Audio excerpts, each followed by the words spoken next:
Sarah was 32 when her husband abandoned her at the airport. She still remembers the casual indifference as he handed her divorce papers and walked away with his pregnant mistress.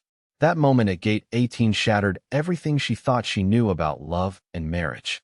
What she never expected was how that devastating betrayal would lead her to uncover a criminal empire and ultimately change her life forever. Before telling you how she went from abandoned at Gate 18 to taking down her criminal husband, let viewers know where they are watching from and hit that like and subscribe button. Trust them, they will want to stick around for what happened when David returned to find FBI agents waiting instead of his compliant wife. Sarah's early marriage memories with David were mostly happy ones. She remembered weekend trips to the farmer's market where he would surprise her with her favorite pastries and fresh flowers. On their second anniversary, he planned an elaborate scavenger hunt around Phoenix that ended with a candlelit dinner on their apartment rooftop. They didn't have much, but they had each other, and back then, that seemed like enough. Everything changed when David started his new job at Morrison Financial 3 years into their marriage. Sarah came home from her accounting work one day to find him pacing their living room, his phone pressed to his ear as he spoke in hushed, urgent tones. When he noticed her, he quickly ended the call with a brusque, "I'll handle it," and flashed her a strained smile. "New client," he explained, but something in his eyes had shifted. The explanation felt rehearsed, leaving Sarah with more questions than answers. She remembered lying awake that night, listening to him toss and turn beside her as his phone buzzed with messages well past midnight. David's work schedule became increasingly erratic. Weekend calls turned into evening meetings that stretched until dawn, then to mysterious business trips that he couldn't discuss due to client confidentiality. By their 4th anniversary, he was little more than a stranger who shared her bed and left expensive gifts on the kitchen counter as apologies for his absence. Their modest lifestyle as newlyweds gave way to sudden luxury. David began bringing home designer clothes for Sarah, insisting she needed to look the part for company events. They moved from their cozy apartment to a sprawling house in Scottsdale with amenities she had never dreamed of owning. Despite the material improvements, there was a growing distance between them that no amount of expensive jewelry could bridge. When Sarah questioned the source of their newfound wealth, David became defensive. "I'm finally succeeding at something," he would say, his jaw tight with irritation. "Can't you just be happy for us?" The conversations always ended the same way, with Sarah apologizing for questioning his success, while a nagging voice in her head whispered that something wasn't right. What hurt most was watching David transform. The man who had once spent hours discussing books and dreams now spoke only of client portfolios and investment opportunities. He developed an arrogance that made Sarah uncomfortable, referring to their previous life as surviving paycheck to paycheck, with embarrassment whenever his new colleagues were around. It was as if he was shedding his old identity, and along with it, the parts of himself that had loved her. Sarah tried desperately to connect with his new world. She attended the company parties, smiled at his colleagues' wives, and learned to make small talk about vacation homes and country clubs. Her attempts were met with polite indifference at best and subtle condescension at worst. One particularly painful memory was overhearing his assistant Rebecca tell someone at a company retreat that David's wife was sweet, but not really sophisticated enough for this crowd. As winter approached, David announced a surprise trip to the Maldives. 2 weeks at an exclusive resort to celebrate their 5th anniversary and his recent promotion. Despite the growing distance between them, Sarah felt a surge of hope. Perhaps this trip would be a chance to rediscover the connection they had lost amid his career success. Her excitement dimmed when David insisted on handling all the travel arrangements himself, claiming he wanted to surprise her. When Sarah offered to help with packing or research activities, he brushed her off with vague promises that everything was taken care of. She ended up shopping for vacation clothes alone, choosing conservative pieces that felt inadequate compared to the designer wardrobe Rebecca displayed on her social media. A week before the trip, Sarah overheard a concerning phone call between David and someone whose voice she didn't recognize. They were in his home office with the door cracked, unaware that she was passing by with laundry. "What about the arrangements for Sarah?" the voice asked. "All handled," David replied with a dismissive tone that made her stomach clench. "She won't be a problem anymore." When Sarah questioned him about it later, he brushed off her concerns with an irritated, "Just business details, Sarah." Nothing for you to worry about. The morning of their departure arrived with unusual tension. David was distracted and short-tempered as they loaded their suitcases into his BMW. Sarah noticed that her passport wasn't with the travel documents he kept checking obsessively. When she mentioned this, he muttered something about having it in his briefcase and hurried her along. Looking back, Sarah should have seen the signs. The way David avoided eye contact as they drove to Sky Harbor Airport. How he didn't discuss their seating assignments when the gate agent asked about preferences. The fact that he insisted on handling check-in alone while she waited with their luggage. But at 32, desperate to believe in her marriage, she ignored the warning bells ringing in her mind. The international terminal was a maze of travelers, rolling suitcases, and departure announcements.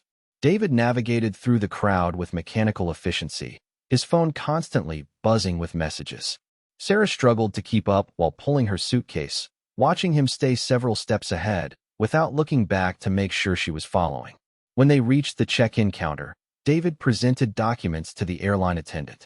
Sarah noticed he handed over only one passport, his own.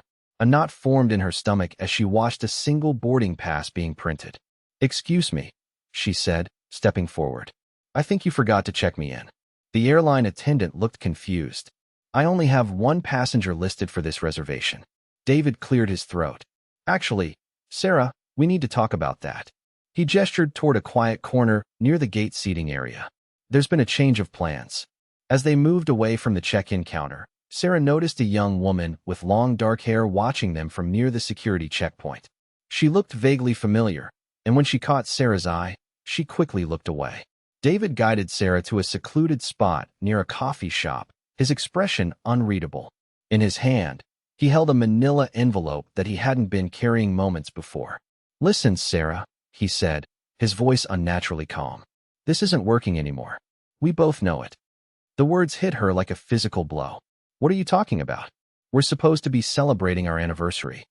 He sighed, glancing toward the security checkpoint where the dark-haired woman still lingered. "That's Rebecca from my office. We've been seeing each other for 2 years now. She's pregnant, and we're going to the Maldives together." The terminal seemed to tilt around Sarah. "You're having an affair? You brought your mistress to our anniversary trip?"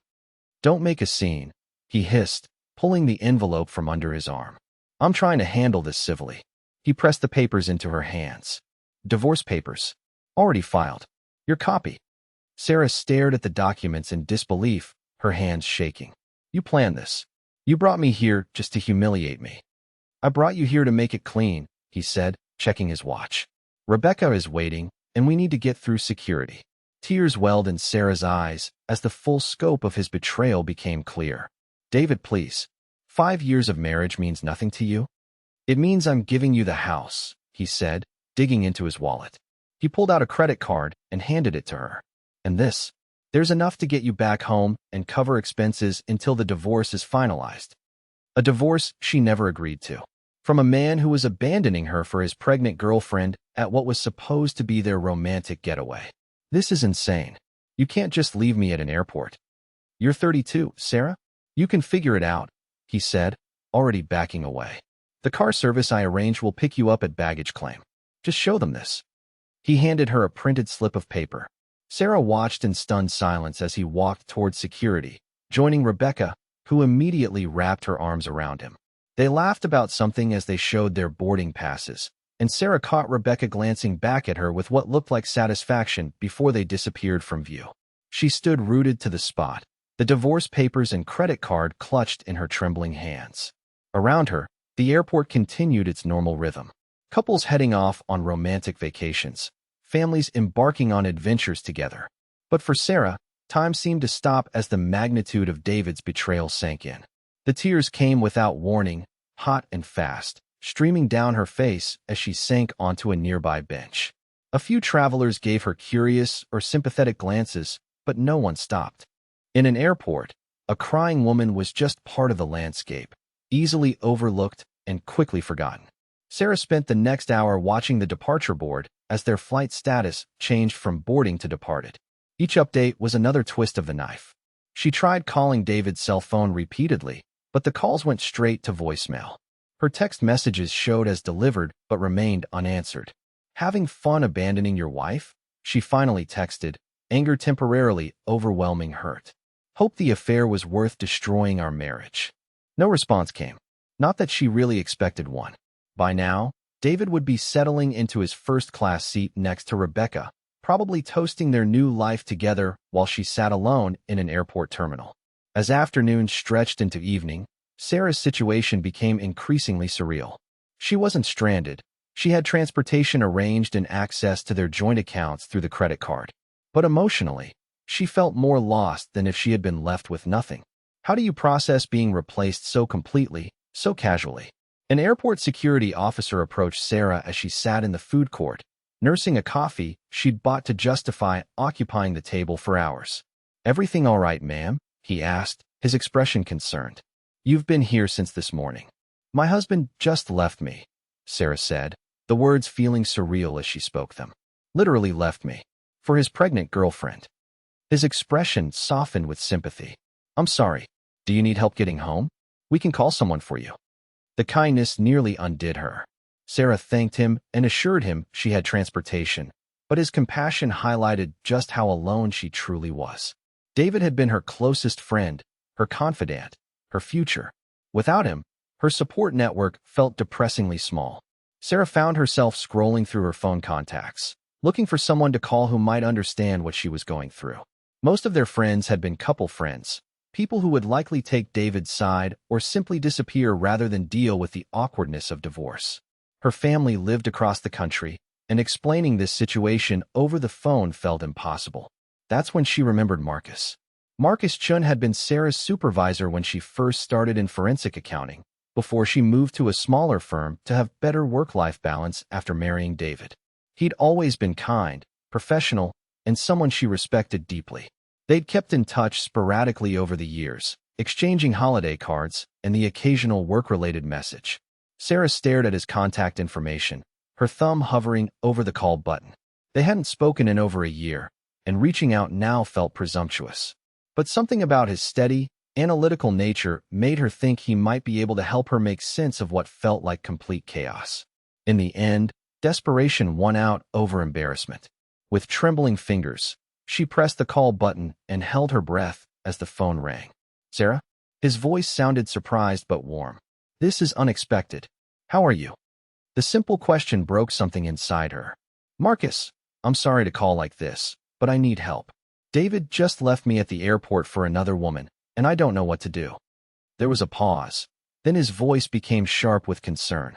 "You what? Where are you right now?" The whole story came pouring out in a rush of words punctuated by fresh tears. The affair, the pregnancy, the divorce papers, the calculated cruelty of using their anniversary trip as the setting for his abandonment. "Stay exactly where you are," Marcus said firmly when she finished. "I'm coming to get you. It'll take me about an hour to reach the airport." "You don't have to do that," Sarah protested. "I can just take the car service David arranged." "Sarah," he interrupted, "you shouldn't be alone right now. And frankly, I wouldn't trust anything David arranged. Let me help you." After he hung up, Sarah sat in the airport bathroom, splashing cold water on her swollen face and trying to process what had just happened. Marcus was dropping everything to come to her rescue, while her husband of 5 years had abandoned her for a vacation with his mistress. The contrast was jarring and illuminating. Perhaps she'd been settling for far less than she deserved for far longer than she'd realized. Marcus arrived exactly when he promised, striding through the terminal in jeans and a sweater, his usually perfect hair slightly messed from rushing. When he spotted Sarah, his expression shifted from concern to something deeper, a protective anger that surprised her. "Sarah," he said, approaching cautiously. "Are you okay?" "That's a stupid question. Of course you're not okay." She stood up, suddenly self-conscious about her red-rimmed eyes and wrinkled clothes. "Thank you for coming. I'm sorry to drag you into this mess." "Don't apologize," he said firmly. "David's the one who should be apologizing. What he did is unconscionable." As they walked toward the parking garage, Marcus asked gentle questions about Sarah's immediate needs. Did she want to go home? Or would being in the house David had shared be too difficult? Did she have somewhere else to stay? Had she eaten anything? His practical concern was exactly what she needed. Instead of dramatic declarations or attempts to analyze David's motivations, Marcus focused on concrete steps to help her move forward. "I have a guest room. he offered as they reached his car. Just until you figure out what you want to do next. No pressure, but you shouldn't be alone tonight. The drive to Marcus's house passed quietly, both of them lost in thought. Sarah stared out the window at the Phoenix landscape, trying to process the surreal turn her life had taken in the space of 12 hours. Marcus lived in a modest but beautiful home in central Phoenix, filled with books and artwork that reflected a depth she'd never had the chance to appreciate during their professional relationship. He showed her to the guest room, provided fresh towels, and offered to make tea or find something for her to eat. "I should probably go home," Sarah said, though the thought of facing the house David and she had shared made her stomach clench. "Deal with this properly." Or, Marcus said carefully, "You could stay here tonight and deal with it tomorrow when you've had some sleep and time to think clearly." That night, lying in Marcus's guest bed, Sarah stared at the ceiling and tried to make sense of what had happened. The man she'd married, the man she'd trusted with her future, had been living a double life for years. How had she missed the signs? What else didn't she know about the person she'd shared her life with? Sleep came fitfully, interrupted by waves of humiliation, anger, and grief. But underneath those emotions, something else was beginning to stir. A cold, analytical part of her mind that specialized in uncovering financial discrepancies was starting to ask uncomfortable questions about David's sudden wealth and secretive behavior. Sarah woke the next morning to the smell of coffee and the sound of Marcus moving around the kitchen. When she emerged from the guest room, still in yesterday's clothes, she found him at the breakfast table with his laptop open and a legal pad covered in notes. "Morning," he said, looking up with a gentle smile. "How did you sleep?" "Terribly," Sarah admitted, accepting the mug of coffee he offered. "But I've been thinking about." She sat down across from him, her mind clearer than it had been in months. David's money, the sudden lifestyle change, the expensive gifts, the house. His explanation never made sense, and now that I know he's been lying about the affair, I'm wondering what else he's been lying about. Marcus leaned back in his chair, studying her face. "You think there's financial misconduct involved?" "I think," Sarah said slowly, "that I need to take a very close look at our joint accounts and David's business activities. Something doesn't add up, and I've been too trusting to question it properly." What Sarah didn't know then was that Marcus had been thinking the same thing. What she also didn't know was that Marcus wasn't just a forensic accountant anymore. He was an undercover federal agent, and David Morrison had been under investigation for financial crimes for the past 18 months. But those revelations would come later. In that moment, sitting in Marcus's kitchen with divorce papers on the table and her marriage in ruins, Sarah made a decision that would change everything. She was going to find out exactly who David Morrison really was. And if he thought abandoning her at an airport would make her disappear quietly, he had seriously underestimated the woman he'd married. The first step was getting into their house and accessing David's financial records. As his legal wife, she had every right to examine their joint assets and accounts. What she found there would expose a criminal enterprise so elaborate that it made his affair look like a minor indiscretion. But the narrative was getting ahead of itself. Let it tell you about the morning Sarah stopped being David's victim and started becoming his worst nightmare. Marcus drove Sarah home the next day, offering to stay while she gathered some clothes and personal items. The house felt different now, less like a home and more like a crime scene waiting to be processed. Everything looked the same, but her perception had shifted completely. "Take your time," Marcus said, settling into the living room while Sarah went upstairs. "I'll be right here if you need anything." In their bedroom, David's bedroom now, she supposed, Sarah packed a suitcase with essentials. As she pulled clothes from her dresser, she found something that made her blood run cold. Hidden behind her jewelry box was a small recording device, no bigger than a button.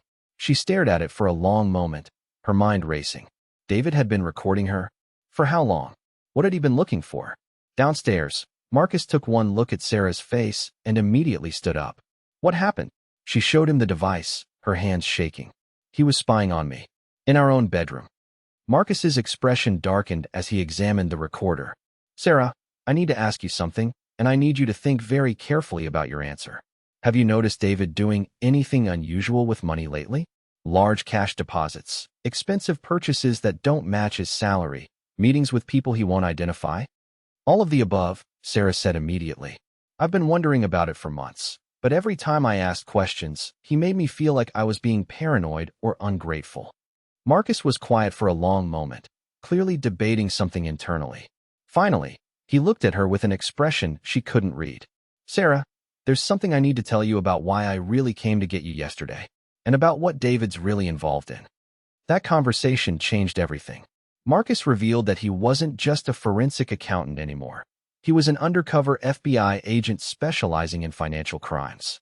David's company, Morrison Financial, was a front for a massive money laundering operation connected to organized crime.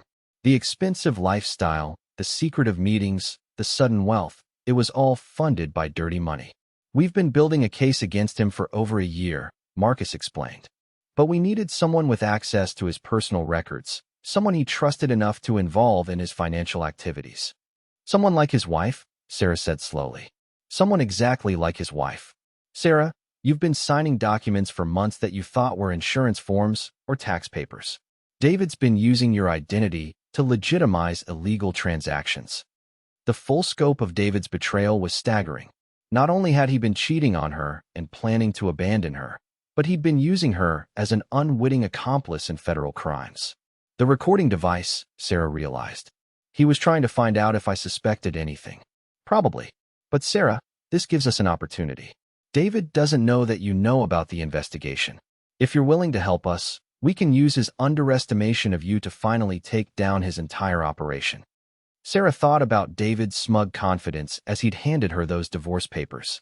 His casual assumption that she would simply disappear from his life without causing any trouble. His complete dismissal of her intelligence and capabilities. What do you need me to do? She asked. Over the next several weeks, Sarah became the FBI's inside source on David Morrison's criminal empire. While he was off in the Maldives with Rebecca, posting romantic photos and living it up on stolen money, she was methodically documenting every financial transaction, every hidden account, every piece of evidence that would eventually bring him down. The irony wasn't lost on her. David had spent years making her feel stupid and naive, dismissing her questions and concerns about his business activities. But her background in forensic accounting made her the perfect person to unravel his carefully constructed lies. Working with Marcus, Sarah discovered that David's crimes went far beyond simple embezzlement. He was laundering money for drug cartels, running investment scams that targeted elderly victims, and using wedding planning as a front for moving illegal funds. The Morrison Financial client list read like a who's who of organized crime. But the most shocking revelation came when Sarah dug into Rebecca's background. David's pregnant mistress wasn't just a young woman who'd fallen for a married man. She was part of an elaborate con, working with her girlfriend Elena to run romance scams on wealthy men. David wasn't the mastermind he thought he was. He was their latest mark. The fake pregnancy, the desperate need for financial security, the timing of their affair coinciding with David's most profitable illegal activities. It had all been carefully orchestrated. Rebecca and Elena had been bleeding him dry while he thought he was funding his new life with his dream woman. When David returned from the Maldives, tanned and confident, he found FBI agents waiting in their driveway instead of the compliant ex-wife he'd expected. Sarah watched from Marcus's surveillance van as they arrested him in front of the neighbors, his face shifting from confusion to rage to terror as the charges were read. Rebecca and Elena were arrested the same day, caught trying to board a plane to Monaco with suitcases full of cash and David's stolen identity documents. The fake pregnancy belly Rebecca had been wearing was discovered in their hotel room, along with forged ultrasound images and a detailed plan for disappearing with David's money once the divorce was finalized. The trial became a media sensation. Financial crime documentaries featured Sarah's story as an example of how ordinary people can be manipulated by sophisticated criminal enterprises. She testified against David, laying out the evidence she'd helped gather with calm professionalism that surprised even her. The man who had dismissed her as naive and unsophisticated watched from the defendant's table as she methodically destroyed his defense, one financial record at a time. David was sentenced to 25 years in federal prison for money laundering, fraud, and racketeering. Rebecca and Elena received 15 years each for their role in the romance scam and money laundering conspiracy. The dozens of victims whose life savings David had stolen through his investment schemes finally saw justice. But the most satisfying moment came during the victim impact statements, when Sarah stood up in that courtroom and looked David Morrison directly in the eye. "You abandoned me at an airport thinking I was too stupid and weak to cause you any trouble," she said, her voice steady and strong. "You underestimated the woman you married, and that underestimation cost you everything." His face went pale as the reality of his situation finally sank in. The wife he'd discarded like an inconvenience had become the architect of his destruction. The settlement from the criminal case, combined with the civil judgments against David's co-conspirators, left Sarah financially secure for the first time in her life. But more importantly, she discovered strengths and capabilities she never knew she possessed. Marcus and Sarah began dating officially after the trial concluded, their professional partnership having evolved into something deeper and more meaningful. He'd seen her at her lowest point and helped her find the courage to fight back. More than that, he believed in her abilities when she didn't believe in them herself. "You saved yourself," he told her on the evening they got engaged. "I just provided backup." They married 2 years later in a ceremony that was everything Sarah's first wedding hadn't been: intimate, genuine, and surrounded by people who truly cared about their happiness. David watched the live stream from his prison cell, according to a source within the federal system. But by then, his opinion of her choices mattered exactly as much as it always should have. Not at all. The experience led Sarah to a new career path, consulting with law enforcement agencies on financial crimes and working with victim advocacy groups. She discovered that her story resonated with people who'd experienced similar betrayals, and speaking about her experience became a way to help others recognize the warning signs she'd missed. Recovery from that level of betrayal was a long process. Some days, the memory of David's casual indifference as he handed her those divorce papers still had the power to take her breath away. Other days, she could acknowledge his limitations and criminal nature with detachment rather than pain. Forgiveness was complicated when the person who'd hurt you was serving time in federal prison for crimes that affected dozens of innocent people. Sarah's therapist helped her understand that forgiveness didn't mean excusing David's actions or minimizing their impact. It meant choosing not to let his betrayal define the rest of her life. On Sarah's 35th birthday, she received an unexpected letter from David in prison. It was shorter than she'd expected, without the manipulation or justification she'd anticipated. "You deserved better than what I was capable of being as a husband," he wrote. "I'm sorry for that every day." Sarah never responded to the letter. By then, she'd built a new life that had no room for David Morrison or his regrets. She'd learned that families are created through consistent choices to show up, to value, and to prioritize each other. Marcus had taught her that. David, in his complete failure to do any of those things, had confirmed it. If you've ever felt betrayed or abandoned by someone who was supposed to love and protect you, Sarah wants you to know that their limitations were never a reflection of your worth. Their capacity to love was broken long before you came along, and recognizing that can free you from expecting what they could never provide. The airport abandonment that once defined Sarah gradually became just one chapter in a much longer story. A devastating chapter, certainly, but not the conclusion. Sometimes being left behind is actually the push you need to move forward, to discover strengths you might otherwise never have recognized. Sarah often wonders what would have happened if David had been honest about wanting to end their marriage. If he'd handled the divorce with basic human decency instead of elaborate cruelty and criminal behavior. Would she have discovered her capabilities as an investigator? Would she have found the courage to start over completely? Would she have met Marcus and learned what real partnership looks like? Those questions have no answers, of course. Life offers no parallel versions to compare against the path we actually walk.